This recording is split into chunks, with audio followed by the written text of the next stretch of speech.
যারা কাজ করি, মানবাধিকার যারা কর্মী আমরা, অ্যাকচুয়ালি আমরা কিন্তু হতদরিদ্র আমাদের কাছে সাধারণ মানুষ নিয়ে আমাদের কাজ করা হয়, এটাই আমাদের মূল লক্ষ্য।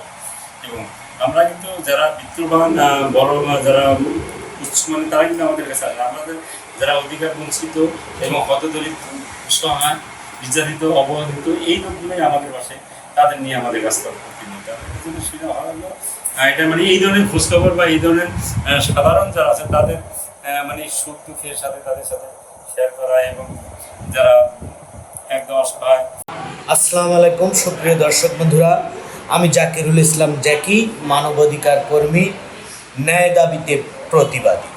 তো আজকে এসেছি আসলে প্রতিবাদ করতে নয়, আজকে আমি আমার এলাকার একটা 2 জেলার কমিটি অনুমোদন দিয়ে ছাড় দিয়েছিল, যার কারণে আমি সেটা পাশ করতে স্যারের কাছে এসেছি অফিসে, আমাদের হেড অফিসে। আসলে ওখানকার গেটের সিনসিনারিগুলো আপনারা ইতিপূর্বে দেখেছেন। এখন আমি স্যারের সঙ্গে দেখা করব। আমাদের নির্বাহী অফিসার যে সারা বাংলাদেশের, উনি এখানে আছেন। আরও হয়তো কমিটির আরও সদস্য থাকতে পারে, আসলে আমার সেইভাবে চেনা জানা নেই। তো চাই স্যারের সঙ্গে একটু কথা বলি। স্যার আসসালামু আলাইকুম। আমরা এসেছি পাটনা থেকে, আমি আপনাদের এই মানবাধিকার সংস্থার কর্মী। আসলে এটাই তো আপনাদের হেড অফিস, এই অফিসে ঢাকা শহরে আরও অফিস আছে, কিন্তু প্রধান ক্ষেত্রে রয়েছে আমাদের ঢাকাতে অনেক অফিস আছে, একাধিক অফিসে আছে, যেটা আছে উত্তরাতে আছে, ডিভিশন আছে, মাঠে আছে, যাত্রাবাড়ি আছে, নবাবপুর আছে, তারপরে হাজারিবাগ আছে, ক্যানিগঞ্জ আছে, তাছাড়া একাধিক অফিস আছে ঢাকার বাইরে তো সারা বাংলাদেশে, এবং সারা বাংলাদেশের বাহিরেও আমাদের অনেক অফিস আছে। সেটা একদম কমিটি আছে, কমিটি আছে সারা বাংলাদেশের বাহিরেও, যেমন পাবনাতেও আমি ছাড়াও আছে। পাবনাতে অফিস আছে আমার, পাবনা মহানগর অফিস, পাবনা জেলা অফিস, ঈশ্বরদী থানার কমিটি আছে। আচ্ছা, আমাদের যেটা দিয়ে এটা আমাদের কি, এটা হচ্ছে পাবনা সে যেহেতু আপনারা প্রতিনিয়ত বিভিন্ন সাইডে ঘুরে কাজ করেন মানবাধিকারের, এই সুবাদে আপনার 2টা ডিস্ট্রিক্টে নিয়ে আপনাদেরকে দায়িত্ব দেওয়া হয়। সেটা একদম পাবনার সিরাজগঞ্জ নিয়ে আমি জব মনিটরিং করা। এখানে আর কে কে আছে কি পরিচিত হতে পারে? এখানে আমাদের সবাই বলছে যারা ভালো কথা বলি। যারা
ইনভেস্টিগেশন অফিসার এখানে হচ্ছে আমরা হিউম্যান রাইটস, এটা অসহায় এবং অস্বচ্ছ দায়িত্ব মানুষদের নিয়ে কিছু নেই।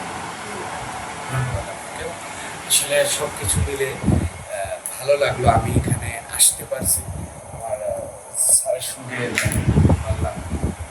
আর আমার আমি আসলে আমিও এমন একটা ম্যান, আমি আসার পথে আমি আপনাকে ভিডিও দেখাবো। একটা অসহায় মহিলা, ওকে বাড়ি থেকে ওর ভাতিজা মানে ভাইপো বাড়ি থেকে বাহির করে দিয়ে এক জায়গায় রেখে পলায় চলে গেছে। ওই মহিলাটা অসহায় আছে, আমি ওনাকে বললাম যে আপনার কি চাই, তো আসলে আমি পারবো না তার অধিকারটুকু মানে আদায় করে দিতে, কারণ এখানে তো আমি থাকি না। তারপরেও আমি বললাম যে আমি চেষ্টা করবো রাতের বেলা উনি ওখানে থাকবে। উনি আমার থেকে দাবি করছে একটা কোথায় কোন পায়জামা, একটা পায়জামা, একটা জামা। আমি অবশ্যই সুন্দর একটা পয়েন্ট, সুন্দর একটা আমি পয়েন্ট। কিনে নিয়ে যাব, ওনাকে দিব ওটা।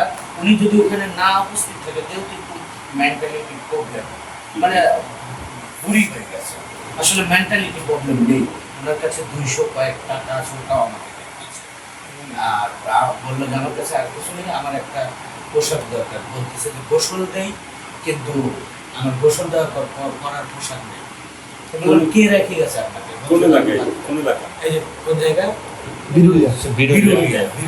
আচ্ছা আচ্ছা, ইম্পর্টেন্ট। আমরা আসলে কি এটাই সূত্র, এটাই নিয়ম।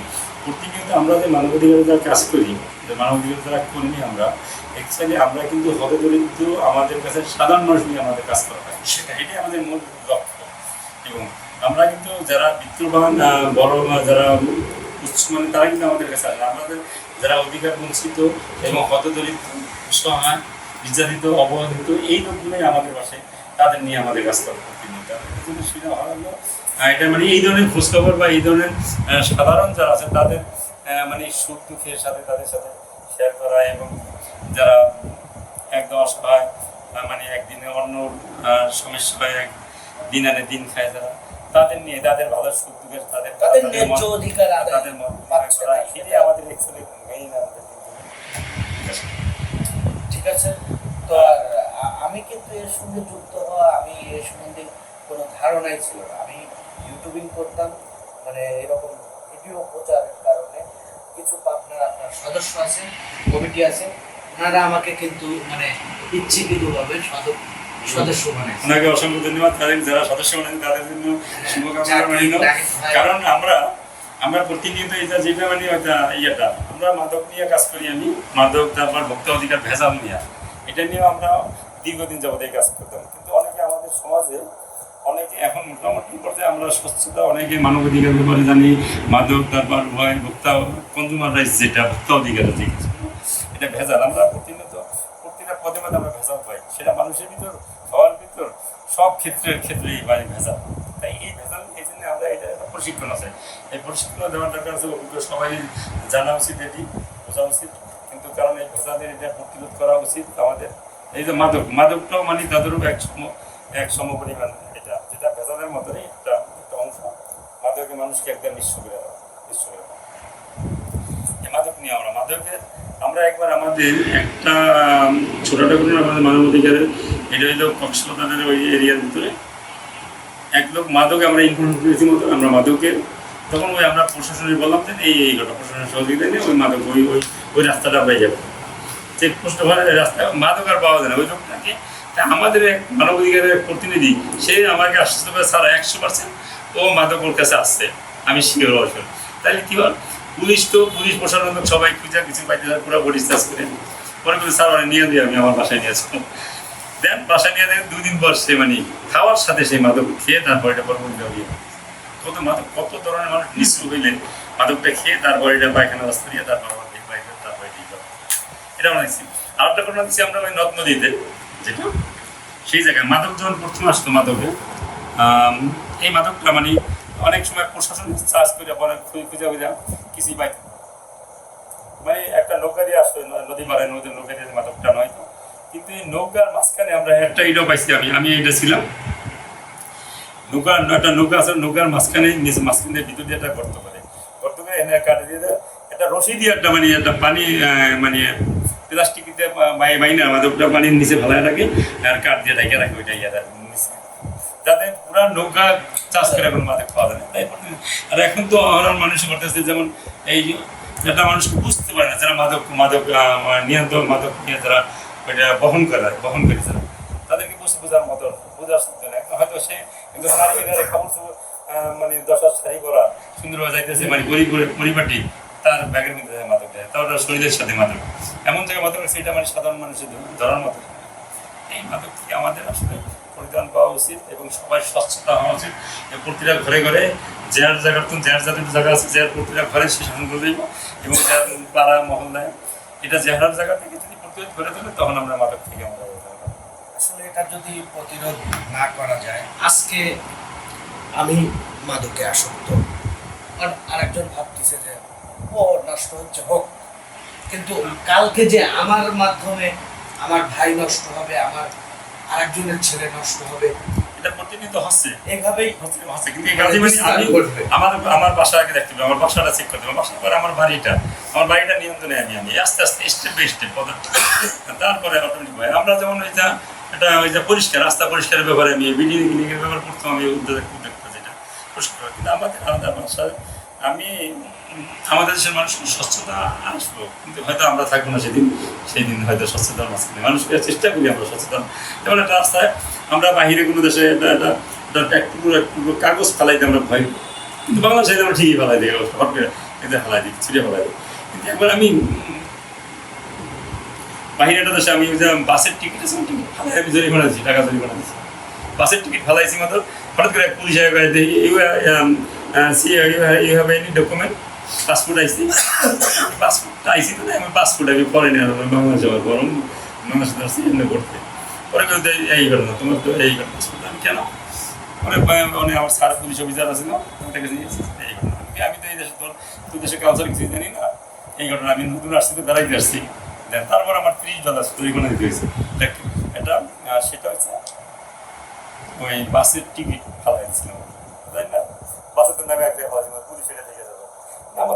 আমাদের দেশে এটা হবে, কিন্তু অনেক পরে আমরা এটা যেমন শহীদ মিনার আগে ক্লিন করতো, বা অনেক রাস্তাঘাটে ক্লিন করি, হ্যাঁ, রাস্তাঘাটে কোনো ময়লা পানি হয় এখনো আছে। সিটি কর্পোরেশনে কিছু ডাস্টবিন রাখছিল অবশ্য, আমরা প্রতিদিন আমরা ওইটা করি না, ডাস্টবিনে যায় ময়লাটা রাখি না, কিন্তু যেন ইচ্ছা মতো আমি দর্শকের উদ্দেশ্যে বলতে চাই, আসলে আমাদের এই সংস্থা থেকে আমরা যে কাজ করি, আমরা নেই না কোনো বেতন, কিন্তু মানুষকে করতে চাই সচেতন। এটা আমার একটা স্লোগান, তাছাড়া কিছু না।